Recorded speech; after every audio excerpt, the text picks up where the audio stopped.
क्या खूबसूरत आवाज़, माशाल्लाह, क्या खूबसूरत कलाम। प्रोफेसर साहब, इश्क पे यकीन रखते हैं? हाँ, ठीक है, होता है।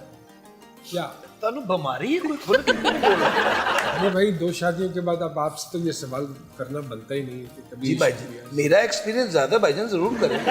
दो बार इश्क कैसे हो सकता 2 बार हो जाता है इश्क। नहीं, मैं तो अगे भी प्रोग्राम बनाए बैठा। अली भाई, इश्क मुश्क और छींक छुपाए नहीं छुपते। तो इश्क होता है तो नजर आ जाता है, लेकिन जो गा छोड़ा है असरार ने, ओए। और अभी तो जरा धीमे सुरों में रहा है, जो जिस पिच पे ये गाता है, ये तो माइक कई ऐसे हैं जो उसकी ताब ही नहीं ला सकते। वाह वाह वाह। इश्क के लिए मोमिना जी आप समझती हैं कि उम्र की कोई कैद नहीं, है? ये बीमारी लगनी है ये तो किसी भी बीमारी उम्र है। में लग जानी है। बकौल मोमिना साहिबा के इश्क एक बीमारी है। मेरी तबीयत बड़ी खराब है।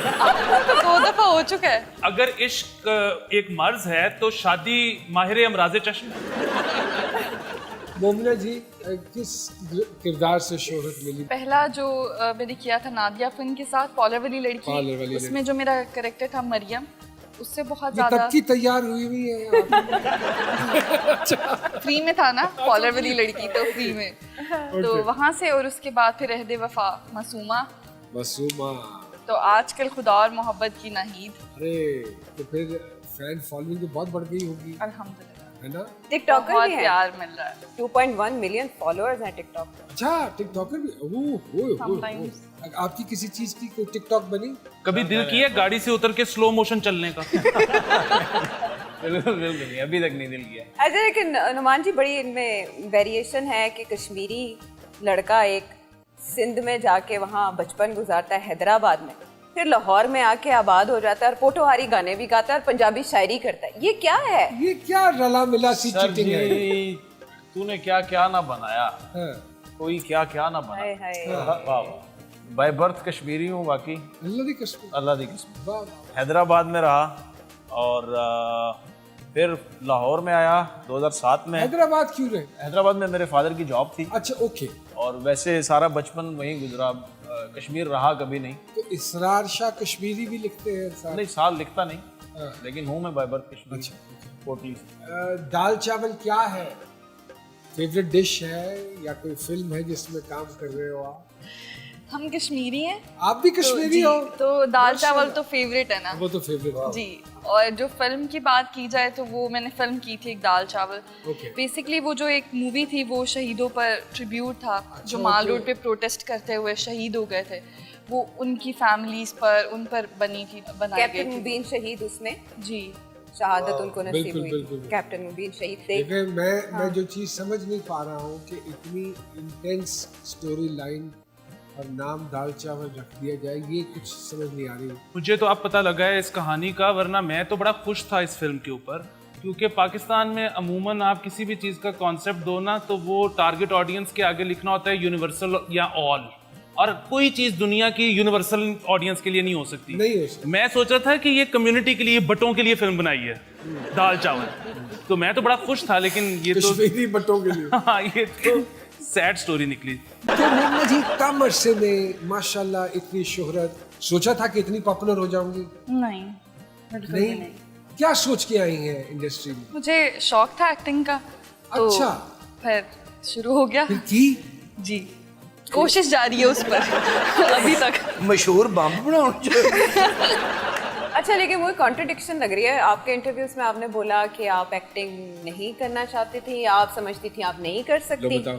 हाँ, ये बात मैंने की थी, लेकिन मैंने भी पूरी बात नहीं की। आपके ये सवाल पे मैं जवाब देना चाहूँगी कि मैं मॉडलिंग करी थी, तो उस दौरान मुझे कॉल आई थी कि एक करेक्टर है, आप करना चाहती हैं वो, तो मैं बिल्कुल इंटरेस्टेड नहीं। ब्यूटी पार्लर के नाम से था शायद। कॉलर वाली लड़की। पार्लर वाली लड़की। पार्लर वाली। हाँ बिल्कुल। तो फिर मेरी बात वहाँ नादिया अफगन से हुई थी, नादिया आपा से, तो वो उन्होंने प्रोड्यूस कर मुझे रही थी, डायरेक्ट कर रही थी? डायरेक्ट करी। अच्छा, ओके। तो फिर वो मेरा फर्स्ट टाइम था, उनसे मैंने बहुत कुछ सीखा है। वहाँ से उसके बाद मेरा करियर स्टार्ट हुआ था, तो फिर मैंने एक्टिंग नहीं छोड़ी। तो ये बात थी। उससे पहले तक आई वॉज नॉट रेडी कि मुझे एक्टिंग करनी है या मुझे क्या करना है, मुझे नहीं पता था। यानी तुक्का लग गया।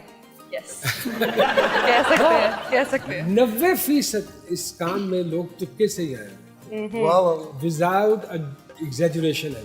ये 10% वाले ना इस कुर्सी पे वो खुदे लाइन लग गई। कुड्डे लाइन। इनके 2 ड्रामे मैंने देखे जिसमें एक कोई CS की ऑफिसर है, वो भी इनको लिफ्ट नहीं करा रहे। एक दूसरा ड्रामा है उसमें एक साहब भी इनको लिफ्ट नहीं करा रहे। बड़े बदकिस्मत आदमी। पहले वफा और खुदा और खुदा और मोहब्बत दोनों में लिफ्ट नहीं करा रहे। इसकी क्या वजह? छोड़ के चले गए दोनों मुझे। ये ज्यादती क्यों हुई आपके साथ? ये तो राइटर और डायरेक्टर से पूछेंगे कि ये नाइंसाफी क्यों है इस शक्ल के साथ। हमारा सवाल है जी उन दोनों ड्रामों के राइटर और डायरेक्टर से कि उन्होंने ये ज्यादती मोमिना साहिबा के साथ क्यों की? देखिए क्यों निकाला? क्यों निकाला? क्यों निकाला? जो अच्छे लोग होते हैं उनको फ्रेंड जोन कर दिया जाता है, भाई जोन। और ये जो CSP ऑफिसर्स होते हैं उनके पीछे जाया जाता है। अच्छा कर रही हैं फिरदौस आपा CSP ऑफिसर्स के साथ। मोमिना जी बड़े कम अरसे में 4 years आई बिलीव और 4 साल में इतनी शोहरत कि अब आपके पास हमारे शो का वक्त नहीं है। ये कैसे हो सकता है? और इतने तरले करने पड़े आपको। वाई? शोज में तो जाना चाहिए और स्पेशली ऐसे शो में जहाँ पे प्रोफेसर साहब हो, हनी साहब हो, आयशा साहिबा हो, ये सारे नामी ग्रामी लोग हैं। और हमारा तो थरला बड़ा मशहूर है।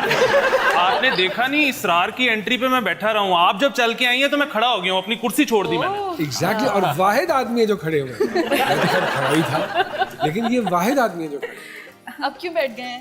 आप जो बैठ गई।